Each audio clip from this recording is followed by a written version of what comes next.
Salut, bienvenue sous la couverture. Alors aujourd'hui on se retrouve enfin sur les Sims après des mois et des mois d'absence totale de moi sur les Sims 4.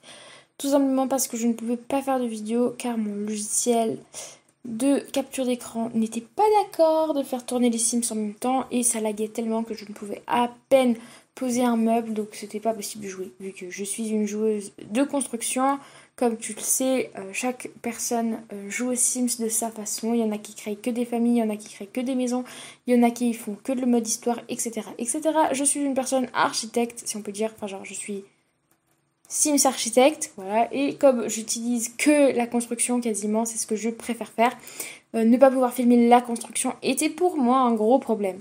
Maintenant que tout est rentré dans l'ordre par je ne sais quelle magie, merci la technologie, et je suis contente d'enfin te présenter ma nouvelle famille, donc la famille Cyr. Donc là tu peux voir Rudy, qui ne s'appellera plus Rudy mais Roscar, et ses enfants et sa femme, mais on va y venir plus tard. Donc tout d'abord, je voulais te dire que j'ai fait cette famille en me basant sur ce que les Sims m'ont proposé, donc j'ai fait quelques modifications, genre couleur de cheveux, couleur de yeux, légèrement la forme du visage et tout ça, mais je me suis vraiment basée sur l'idée que le Sims aléatoire qu'on m'a donné était comme ça, je m'en suis inspirée.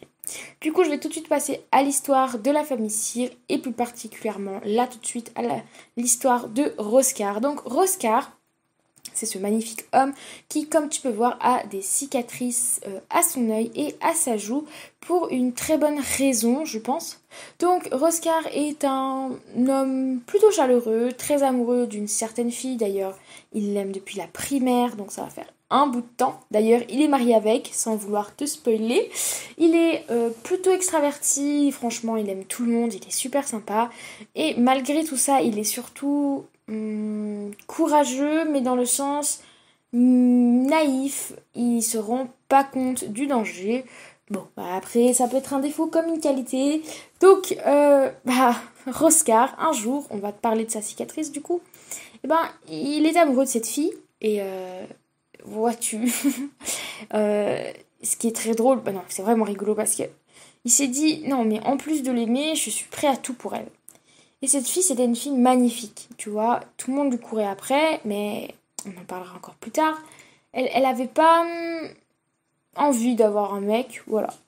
Et un jour, quand ils avaient à peu près 17-18 ans, elle s'est retrouvée, cette fille, à être plus à sa place, où tout le monde l'apprécie. Et des garçons étaient même prêts à lui faire beaucoup de mal, avec une arme d'ailleurs. Et c'est comme ça que Roscar s'est pris les coups de couteau dans le visage à la place de Delia, donc cette magnifique fille qu'il a rencontrée en primaire. Et depuis ce moment, Delia a assumé que pour finir, l'amour c'était quelque chose de pas si négatif et qu'il fallait qu'elle tente sa chance. C'est comme ça que Roscar a eu ces magnifiques cicatrices sur son visage, ce sont une preuve d'amour, donc c'est un peu extraordinaire. Donc maintenant je vais te parler de Delia. Donc Delia, très belle femme, elle a été belle dès la naissance, clairement c'est ce genre d'enfant que tu regardes et que même quand ils viennent de sortir ils sont magnifiques, donc voilà. Et en plus d'être belle et sympathique et quand même, et en fait elle est un peu timide, on va dire ça comme ça, et du coup elle avait jamais mis d'importance aux garçons, ou n'importe quoi en fait, elle avait pas besoin d'avoir des amis ou tout ça, et tout allait bien, elle était assez populaire, mais elle s'en fichait. Puis un jour, sans vraiment expliquer pourquoi, comme souvent il arrive à de nombreuses personnes, c'est que tout à coup tout le monde s'est mis à la détester sans aucune raison. Juste une rumeur partant d'une autre rumeur, ainsi de suite, a mené à ce qu'elle ne soit plus la fille connue et très belle, que tout le monde apprécie, etc. Et elle s'est retrouvée donc un peu à l'écart, mais elle prenait pas ça comme négatif. Après tout, à 18 ans, l'amitié c'est toujours important, mais si tu sais que tu es dans un environnement où les gens ne t'aiment pas, tu sais très bien que tu peux trouver des gens qui t'aiment ailleurs. Elle s'est pas posé de questions, elle a continué sa vie, et elle s'est retrouvée du coup à cette soirée extraordinaire où vraiment elle a rencontré l'homme de sa vie. C'était sûrement la pleine lune, le soir, vers un terrain de basket, à côté des poubelles, l'endroit idéal pour commettre quelque chose de très négatif qu'on fait souvent aux femmes malheureusement.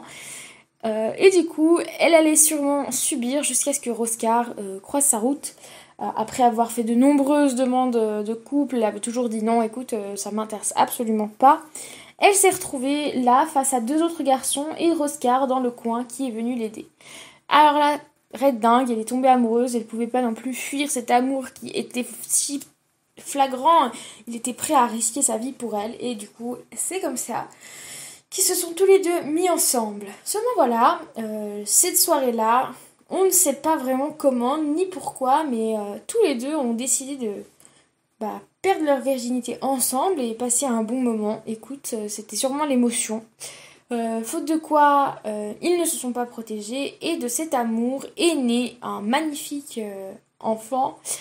Bah oui, une petite fille.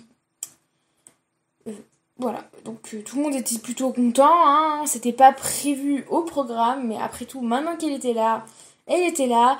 Delilia, avant j'ai dit Delia, excusez-moi, c'est Delilia. C'était son rêve d'avoir un enfant, donc elle va pas dire non.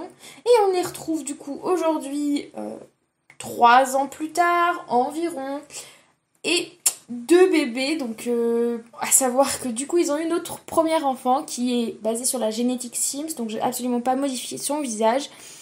Cette magnifique petite chou, regarde comment elle est trop mignonne. Oh, elle est trop mimi. Du coup, elle est arrivée comme ça par hasard, donc Roscar et sa copine ont dû partir, donc ils habitaient tous les deux chez leurs parents. Un amour qui n'était pas forcément bien accueilli. Non, ils n'étaient pas non plus désaccueillis, mais c'était un amour. Personne ne croyait en leur couple. Les parents de Roscar, ils se disaient ouais, ça fait 20 ans que tu lui cours après, et là elle te chie un gosse, et tu vas me dire que c'est une longue histoire Enfin, c'est bizarre tout ça. Du coup, ils ont pris leur clic et leur claque et ils sont partis. Donc ils ont vécu pendant plusieurs années, donc jusqu'à ce que maintenant on les rencontre, toi et moi, dans notre histoire. Ils ont vécu dans une caravane au coin de la ville d'où ils vivaient. Ils avaient tous les deux un travail plus ou moins bien payé, c'est-à-dire des gens basiques, mais comme il y avait très peu de dépenses, parce qu'ils prenaient des meubles à droite et à gauche pour mettre dans la caravane, etc. Tout passait très bien, ils n'avaient pas de raison de gaspiller énormément d'argent. Ils avaient un potager, donc ce qui fait qu'ils se nourrissaient avec la nourriture qui leur était mise à disposition.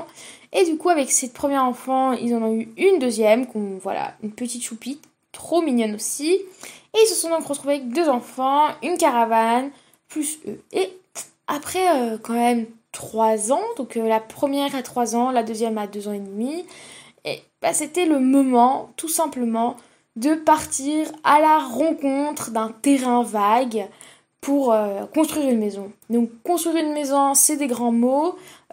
Nous, on va la construire parce qu'il faut bien la construire pour de vrai. Mais ils ont trouvé une petite maison dans un coin tranquille et ils se sont dit, écoutez, pourquoi pas, on a l'argent de côté, on peut habiter cette maison. Donc c'est une maison assez basique, pas très grande, pas très petite, juste ce qu'il faut pour accueillir 2 enfants en bas âge et un couple qui s'aime et qui a une histoire plutôt commune, à part cette histoire d'enfant qui tombe du ciel après un moment où le père a quand même reçu un coup de couteau dans l'œil. Écoute, il faut de tout pour faire un monde. Et du coup, on va suivre leur évolution. Donc, la prochaine vidéo parlera de leur construction de maison.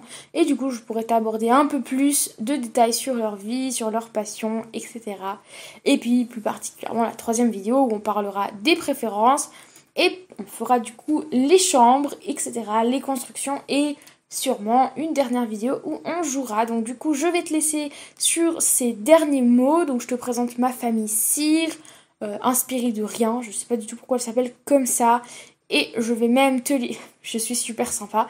Je vais te laisser sur le portrait familial que les Sims t'offrent avant que tu partes en mode vie.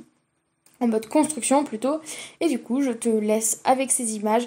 Je te souhaite vraiment une belle journée et une bonne semaine si tu regardes ça à la fin de semaine. Je te fais plein de bisous et prends soin de toi. Donc, allez, des bisous et prends soin de toi. C'est ce que je viens de dire, allez.